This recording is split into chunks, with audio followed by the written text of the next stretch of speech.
Tantos años de crecimiento simplemente tirados a la basura, porque Cardcaptor Sakura me llevó de nuevo a mi infancia.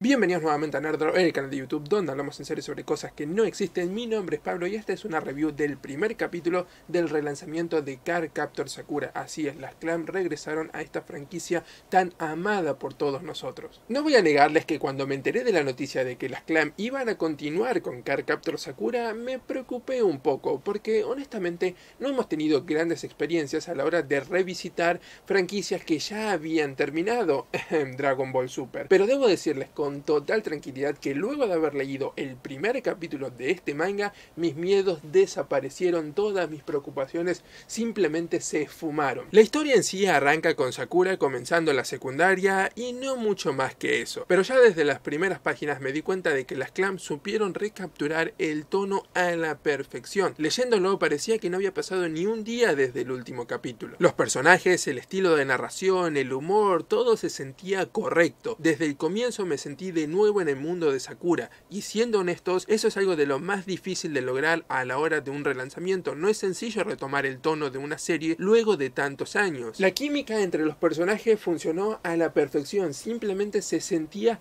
como que estábamos continuando viendo a estos personajes interactuar, estos personajes que nosotros conocíamos, que a nosotros nos habían fascinado y nos habían encantado en la primera serie, se mantienen más o menos de la misma manera y sus relaciones continúan luego de que ese final haya ocurrido, es decir, todo lo que pasó, todo lo que tuvo lugar antes de que este manga saliera sigue contando, sigue valiendo. No es como que los vínculos se reiniciaron o las relaciones entre los personajes volvieron a cero, no, la historia previa todo sigue teniendo validez y eso es muy importante. Además, el estilo de dibujo es la perfecta combinación del clásico estilo de Clamp y sus nuevos trabajos. Los rostros están muy bien dibujados, el diagrama de las páginas es sencillo de leer, no te sentís perdido en ningún momento. El entintado, por lo que pude ver a la hora de ver las imágenes, que claro, no es lo mismo que estar analizando la página en papel, pero aún así pude ver un entintado mucho más prolijo de lo que veía previamente, y el estilo limpio que tenía Sakura se ve reflejado nuevamente. Además, las tramas y las flores le daban mayor vida a las páginas que parecían salir de los cuadros, y es en detalles como en los perfiles y el esquema de los cuerpos que uno nota ese nuevo sabor de las Clamp que han ido adquiriendo luego de hacer trabajos como Tsubasa Chronicle y Holic. Ahora sí, sacándome los anteojos de la nostalgia por un instante y analizando las cosas de una manera un poco más crítica,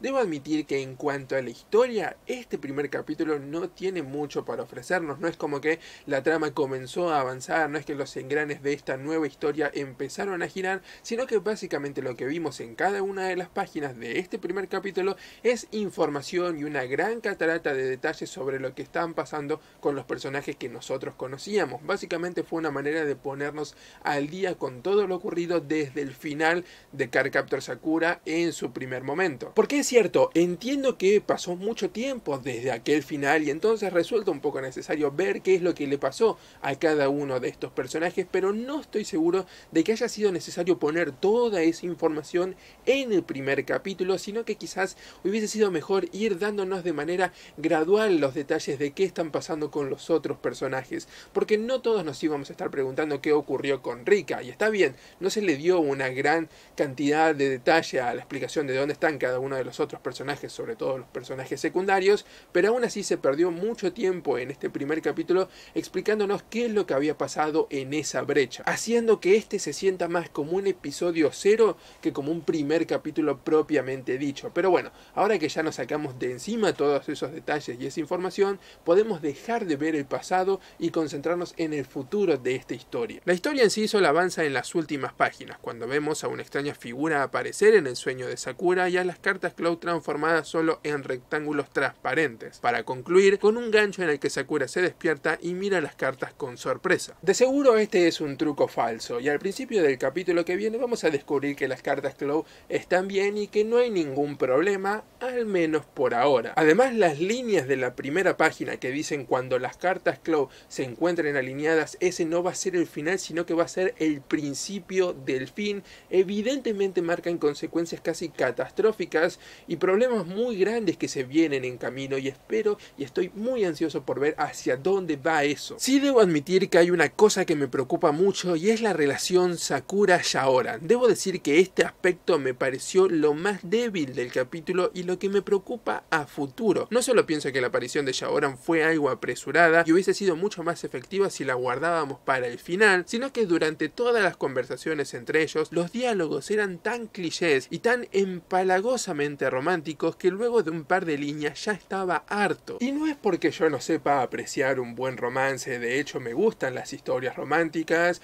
y en cuanto a parejas, Shaoran y Sakura son una de mis parejas favoritas de todo el anime, manga y de lo que sea, es decir, me encanta cómo funcionan juntos, pero en este primer capítulo cada una de las líneas que tenían juntos se sentía como una clásica telenovela de la tarde, con líneas arcaicas, con diálogos totalmente gastados y ya vistos y demasiado melosos para mi gusto y para lo que creo que funcionaría mejor estando estos dos personajes juntos. Así que creo que esta serie tiene dos caminos a seguir con esta pareja: o los mantiene juntos y busca una manera de hacer que sus diálogos sean más naturales, que se sientan orgánicos y creíbles, o los separa. Ahora, yo no quiero que pase eso porque sería como tirar por la ventana todo el trabajo que nos costó hacer que estos dos personajes estuvieran juntos. En el transcurso del final de Cardcaptor Sakura estábamos rogándole a las clan porque unieran a esta pareja, y el hecho de que ahora en los primeros capítulos las separen sería un poco como traicionar toda esa historia previa. Pero siendo honestos, triángulos amorosos, relaciones que no funcionan del todo bien, no es algo con lo que las clan no estén acostumbradas a trabajar, y de hecho ya nos han dado varias probadas de eso en el pasado, así que no sería algo totalmente alocado ni imposible de lograr en esta historia, y creo que hay una manera apropiada de hacerlo, pero va a tener que ser trabajado de manera muy cuidadosa, y creo que la relación Sakura-Shaoran es algo de las cosas más peligrosas que tiene esta nueva serie, porque el anime, el manga, nos habían dado una idea de felices para siempre. Ahora, ¿qué sucede cuando ese felices para siempre nosotros tenemos que verlo en acción? ¿Se mantiene así de verdad o van a ir por una ruta un poco más realista donde las relaciones amorosas, sobre todo de adolescentes, no funcionan de la mejor manera? En resumen, debo decir que estoy muy satisfecho en cómo lograron recapturar el tono de esta serie y cómo lograron hacer que me sintiera de nuevo inmerso en el universo de Sakura. Eso sin lugar a dudas es una de las cosas más difíciles de lograr a la hora de relanzar una serie, y las clan lo lograron. Así que ahora todo va a depender de hacia dónde llevan esta historia. En cierto punto vamos a tener que dejar atrás el pasado, quitarnos la nostalgia, eso se va a ir gastando y todo va a depender del futuro y de lo que esta serie tenga para ofrecernos. Así que ahora comienza el trabajo de campo, el trabajo complejo de ir desarrollando nuevamente una historia que no anule lo que los personajes aprendieron, porque estos personajes ya vienen de una historia previa, ya aprendieron varias lecciones, y creo que la adolescencia va a ser una fuente muy rica de conflictos, de dramas y de complejidades que creo que estamos listos para ver y que esta historia está listo para ofrecernos. Sakura siempre fue una historia compleja y que desafió a sus lectores en ciertos aspectos, y creo que los años que han pasado, como los lectores crecieron y como las clan también crecieron como artistas y como mangakas y a la hora de narrar una historia, creo que todo eso va a beneficiar y espero verlo reflejado en esta nueva historia. Quiero ver algo más maduro, quiero ver algo más adulto, más complejo, quiero ver algo que desafíe nuevamente a los lectores y que ponga a Cardcaptor Sakura ahí bien en lo alto con mis mangas favoritos, porque tiene el potencial para hacerlo. Por favor, clan, no arruinen esta gran posibilidad que han creado. Pero bueno, como siempre les digo, eso no es nada más que mi opinión. Ustedes ya leyeron el primer capítulo de Cardcaptor Sakura. ¿Qué les pareció? Cualquiera sea su comentario, déjenlo en la sección de abajo. Para suscribirse simplemente hagan clic aquí, o pueden hacer clic en cualquiera de los videos que aparecen en la barra para seguir viendo más contenido. Desde Nerdro los saludamos y como siempre, que tengan buenas